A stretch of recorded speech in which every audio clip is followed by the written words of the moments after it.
여러분 안녕하십니까? 오늘 외전에서는 한문도 교수님 모시고 여러분 요새 많이 궁금해하시는 부동산 상황 짚어드리겠습니다. 어서 오십시오. 네, 안녕하세요. 예, 교수님 오늘 단도직입적으로 들어가 예. 보겠습니다. 제일 사람들 궁금해하는 게 그겁니다. 도대체 실수요자들이요. 네, 예. 집 언제 사야 돼? 뭐 이런 건데요. 예.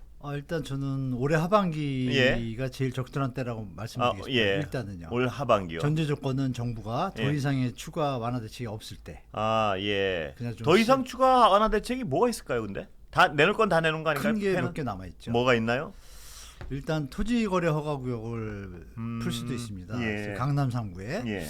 풀게 되면은 이제 가수요가 붙을 수가 있잖아요. 예. 실거주 조건이 그게 예. 하나 있고요. 다음 하나가 이제 임대사업자제도 좀 만지작되고 있잖아요. 예.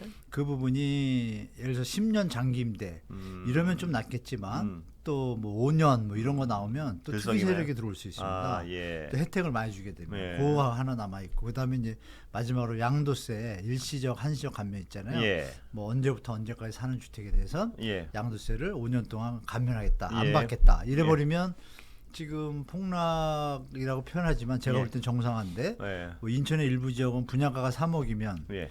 뭐 11억, 12억까지 갔다가 지금 5억으로 내려왔단 말이에요. 예. 그러면 4억까지 내려갈 수 있잖아요. 예. 그런 주택들이 이제 양도세 일시적 한시적 감면을 하면 매입을 할 수 있는 여건이 되거든요.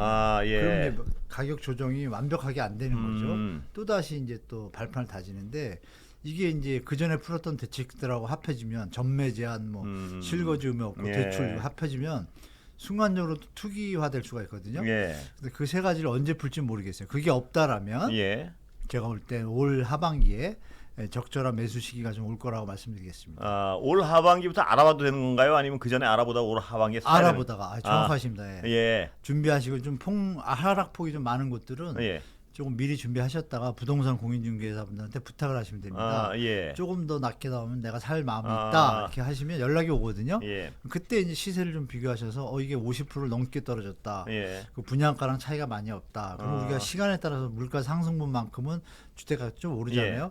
그거랑 비슷하다 그러면 사실 매입을 하셔도 물가 몇 년도 기준 가격 정도를 2015년부터 계산하셔야죠. 예. 15년부터인데 미분양 난 거를 사시거나 기존 주택을 사실 때 차이점이 있죠. 예. 기존 주택은 한 2017년, 18년 예. 그 정도 분양가에서 물가 상승분을 계산하시면 되죠. 5년 동안. 예. 그 정도 위라면은 사실 매입을 해도 예. 더 하락할 수 있는 폭이 한계가 있잖아요. 예. 다시 상승할 수 있는 길은 좀 있고, 근데 그때는 이제 매입을 하시는 방향으로 가는 게 좋죠. 그렇다면 지금 말씀하신 건 아까 처음에 강조하셨지만 정부가 추가 대책을 내놓지 않을 경우라 그러셨는데. 네, 맞습니다. 전제가. 추가 대책을 내놓는다면 그런 어떤 말씀하신 예. 그럼 이 추세 하락세가 반전을 할 수도 있는 건가요?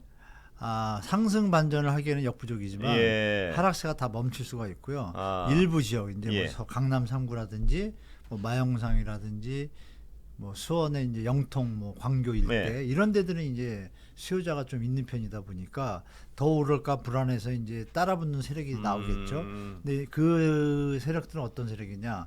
이자 부담이 많은 상태에서 네. 자산이 어느 정도 돼야지만 이게 따라붙거든요. 예. 근데 이제 정부가 투기 요소를 줬잖아요. 예. 전매 제한하다가 뭐 일시적 2주택 비과세를 또 늘려놨단 말이에요. 예.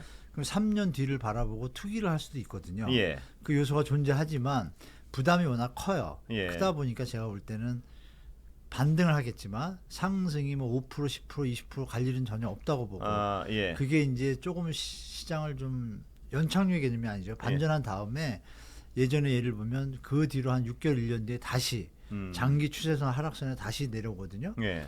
그때가 이제 어떻게 보면 다주택자분들은 파실 기회고 약간 자산 여력이 있는 분들은 이제 불안해서 사실 수 있는 여건이 되는 거고 예. 자산 여력이 안 되는 분들은 사실 더 기다려도 제가 볼 땐 다시 내려올 가능성이 더 높다고 보거든요. 그렇군요. 저는. 그러나 그렇다면 정부가 추가 대책을 내놓는 것은 바람직하지 않다는 입장이신가요? 어떻습니까? 지금 상황에. 바람직하지는 않죠. 예. 정상적인 조정이 거치고 나서 뭐 경제 위기나 금융사 위기로 번지기 직전에 내는 게 적절한 타이밍이거든요. 예. MB 정부 때도 그랬거든요. 예. 1년 동안 글로벌 터지고 나서 제가 알기로는 종합건설사가 117개 예. 1년 동안요. 예.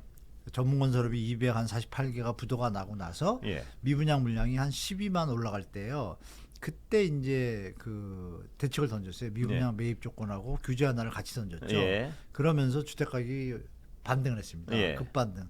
근데 그때는 금리가 2%였거든요. 예. 지금은 4.5% 수준이잖아요. 예. 우리는 3.75고 그걸 비교해 보면 2배 수준이니까 예전보다 반등의 힘이 약하다는 얘기고 말씀드린 대로 상승 반전을 할 수도 있는 여력은 있으나 만약에 그 규제 완화책이 없다라면 그런 일은 전혀 없겠지만 풀리면 상승 반전은 일시적으로 갈 수 있다고 보는 거죠. 아, 일시적으로. 네, 예. 왜냐하면 뒤에 가수요들이 붙고 나서 뒤에 실수요자들이 붙어줄 때 시장이 상승 곡선으로 추세를 그리는데 예. 지금 주택가격은 제가 암만 계산을 해봐도 예.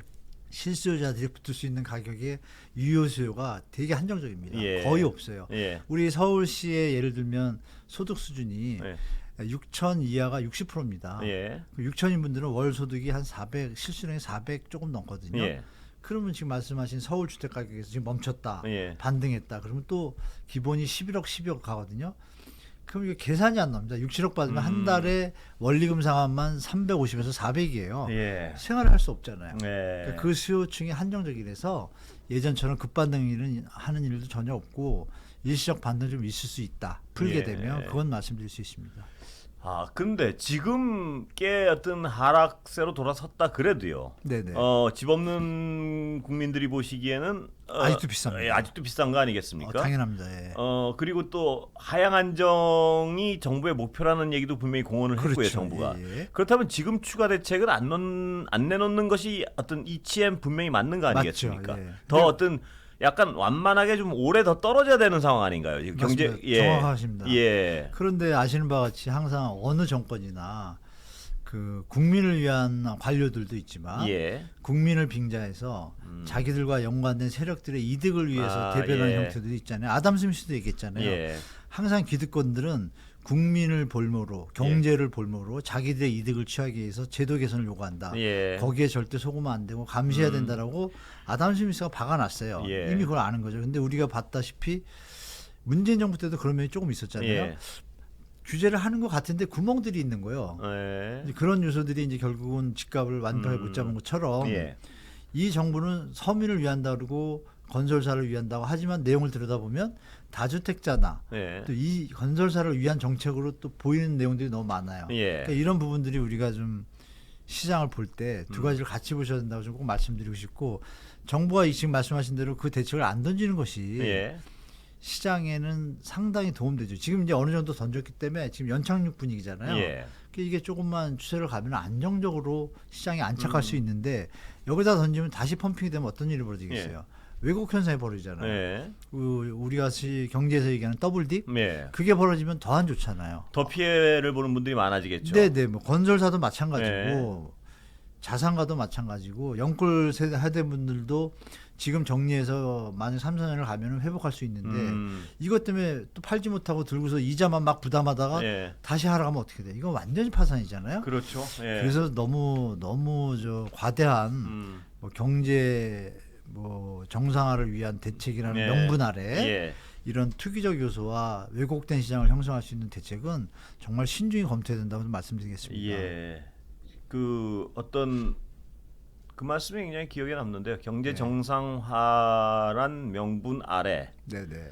지금 집값의 대세 하락을 충격을 이런 어떤 추세 충격을 줄 수 있는 어떤 대책도 바람직하지 않다. 지금은. 아 그럼요. 예. 어느 정도 더 내려갔는데 심리가 못 살아나서 예를 들어 네. 정상적인 가격까지 안 되면 사지 말래도 사잖아요. 예. 지금 뭐 모든 분들이 묻는 게 그거잖아요. 언제쯤 살까 그렇죠. 하잖아요. 안 산다니까 아니잖아요. 예. 그럼요. 그러면 답은 나왔잖아요. 예. 아, 정상적인 가격으로 아, 살 만한 가격이 되면 그렇죠. 사지 말래도 사는데 예. 예. 그걸 다시 펌핑을 해두면 어떻게 돼요? 예. 또 괴리감이 생겨서 두 시장이 왜곡된 시장이 또 나타나잖아요. 정부 관계자나 정책 담당자들이 반드시 들었으면 좋겠습니다. 이 말씀을. 예. 아, 보시는 거로 저는 알고 있습니다. 예. 워낙 인기가 좋은 프로그램이니까 다 보시는 거로 알고 예, 있습니다. 반드시 예. 좀 어떤 정말 유념할 사안인 것 같습니다. 왜냐하면